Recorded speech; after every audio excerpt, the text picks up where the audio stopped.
the 2026 Texas Postcard Project to the Lower Rio Grande Valley.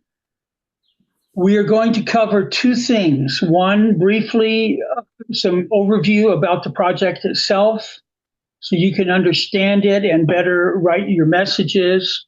And secondly, some instructions. You will receive a sheet with all of the instructions. We're just going to briefly go over them right here. So first of all, this to get out to the vote to Lower Rio Grande Valley. Who are we sending this to and why?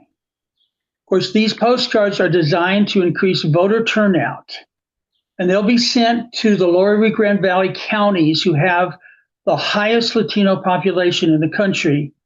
Because if Latinos vote in large numbers, their issues will become more prominent, their voices better heard. The 5 counties we're sending it to include 3 of the 4 most competitive U.S. House races in all of Texas. And of course, in close elections, more votes matters more.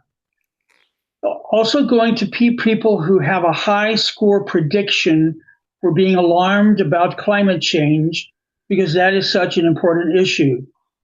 And finally, we have picked people who voted in the 2024 general election, but not in the 2022 midterms, because these are among the most likely persons we can get to switch from not voting to voting in this election.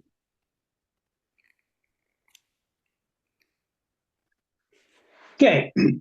Secondly, this is a highly research-based get out to vote. The Analyst Institute has overseen and summarized dozens of research studies, each with control groups, using hundreds of thousands of subjects. And they have learned a lot about the most effective way to do a get out the vote project. The most important thing is the studies repeatedly concluded that postcards with a social pressure message are the most effective way to increase voter turnout. 2 key elements of such a message are: you are expected to vote. Your social group thinks you ought to vote, that voting is good. And secondly, people know whether or not you voted. Who you vote for is secret. Whether you vote is public. A second research finding, the postcards should arrive before the end of early voting and within about a week and a half of the election day.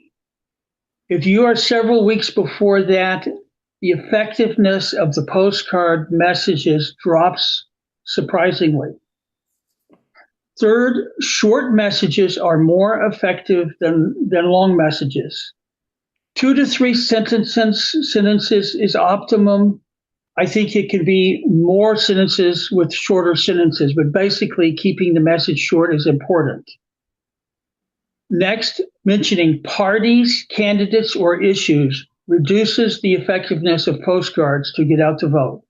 I was very surprised to read this, but even apparently with popular issues, that has less effect. People tend to ignore the postcard if that is the thrust of the message.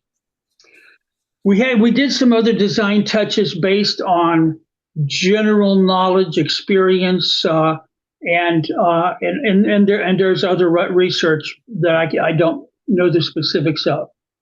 One that is I heard over and over is that handwritten messages are more likely to be read than those that are machine produced. We think a relevant drawing on the postcard can increase readership. It can draw the person to be curious about looking at the photo, and maybe even put it on their refrigerator. Concerns about families' future seem to be a generally effective message. Research on climate has shown that that's the most effective to the general public. Including information about when and how to vote can help people get to vote. It removes one barrier of, I don't know how to go do it. Having printed messages in Spanish and English increases who can read it among this population. And finally, people listen better when they connect with the deliverer of the message. So we are using the handwritten messages to try to connect with the person on why we vote, hoping that will encourage them to vote. So we have these elements. The social pressure message is in English and Spanish on the front page with the picture, and this is how the postcard is going to look. We also went ahead and included the vote for your family, and our social message is as gentle as I could make it. We start out thanking you for voting in 2024, and then we noticed something kept you from voting in 2022. Then we assure them that who you vote for is secret, but whether you vote is public. And then just the message of the people we elect shape what kind of world our children will have. Our children deserve more. We hope you'll vote in 2026, even if it's hard. So that is as the social message. The backside has where you hand address the postcard. It has a little bit of information about where, when, how to vote, and then plenty of space to write a short message that we tried to make it a little informal with the heart, a message from a neighbor. So that's the basic overview. And now almost everything from here on will be on the instruction page, exactly as it is here. The first important thing, and this is really important, since we realized that mentioning candidates, mentioning issues is actually reduces the effectiveness of the get out the vote, we decided to do a totally nonpartisan messages, which allows us to raise some $30,000. This is going to cost for printing the postcards, providing people who can't afford them the stamps and so forth. And being tax deductible does make that a little easier. So it's important that the message that you write is nonpartisan. Do not mention or refer to any candidate or political party. Do not encourage support for or opposition to any candidate or generally recognized political position of one of the parties or the other. There are strict federal nonpartisan rules for tax deductible things, and so we've done everything that we can everything necessary to include that, and we need your messages to be along that line too. So the first basic thing is to craft your own message. Now, a lot of people find it's helpful to figure it out ahead of time, brainstorm what your personal message would be. And once again, the idea is connect with them personally. If they have grandkids and you write about grandkids, or they have kids and you write about kids, that's a connection point. And if that is one of the reasons you vote, you might include that. As we said, we want to make sure that it's a short message, and we need to make it legible. You can use first names for both the greeting and for your signature. And if you make a mistake, you can cross out the words and keep writing. This is just a communication. It's not trying to create a perfect postcard image. Secondly, you'll need to write the address on the postcard. Again, be legible. Now, you'll be getting a list of names, and if two names show up for the same address on the voters list, it could be father and son, husband and wife, then just skip one of them. We don't really need to send the postcard to two. Also, again, the handwritten and hand addressed is more likely to be read. And generally, unless you have really clear to read script, then handwritten probably works best. Hand printed, using printed letters. And of course, you need to write the mailing address on the lines provided. If you need an extra line, you can do that. But the upper right has to be clear for the stamp, and the bottom of that section of the postcard has to be reserved for machine codes that they will stamp on them and then read. And then if when you finish a batch of tries, please notify Victoria by email so that we can keep track of what's going on. Second area is the mail date. We're setting October 23rd as about the right date to mail. A few days before or after won't make a difference. We do not have stamps yet. We're still raising money, so we'll mail stamps to people who need them no later than early October. Because we may still be raising money in September. We'll have, of course, a much better picture as time goes on as to how many stamps we will need. And again, do not mail early. The optimal arrival time is before end of early voting and within about a week of election day. Okay, and so again, the research says this makes a difference.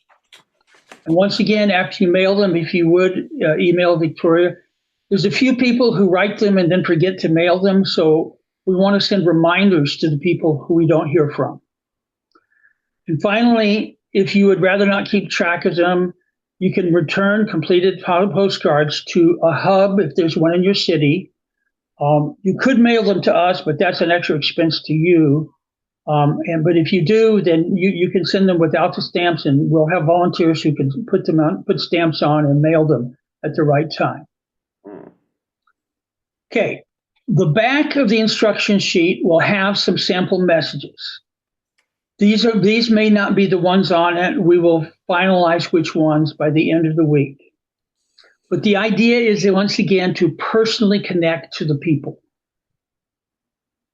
And here are a few examples.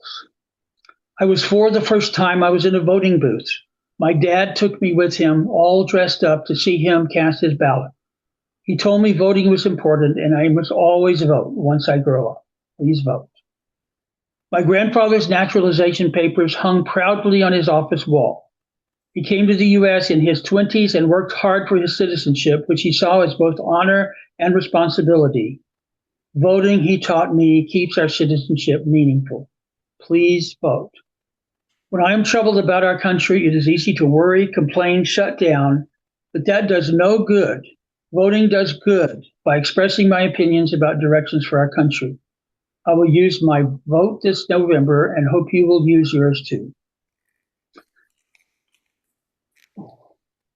I went the wrong way. Okay. My bad. Okay, now we'll also have some here. Again, it is the reason you may vote is because you support a candidate. We can't do that. You also may vote, though, because there's a concern about some issue in the country. Although it is a gray area, you can do that. And so I have a few examples here of what is allowed and what we believe is allowed and not allowed. You can vote. I vote because I want my children to have a bright future. I vote because I want my community to be heard. I believe voting will help make a better world by making the issues our families care about better addressed. For me, I vote because I'm worried about what climate change will do for the world my children will inherit. Climate change is an issue, but the way I phrase it, it's about my reason to voting, and I don't say go out and vote for climate candidates. Not allowed. Vote for leaders who support climate action. Don't vote for candidates who oppose environmental protections. I vote because I hate the war and I want to elect officials who will stop it. Nothing about electing officials, even though that's ultimately what the whole thing about voting is about. There's a fine line. So that's the end of my postcard presentation.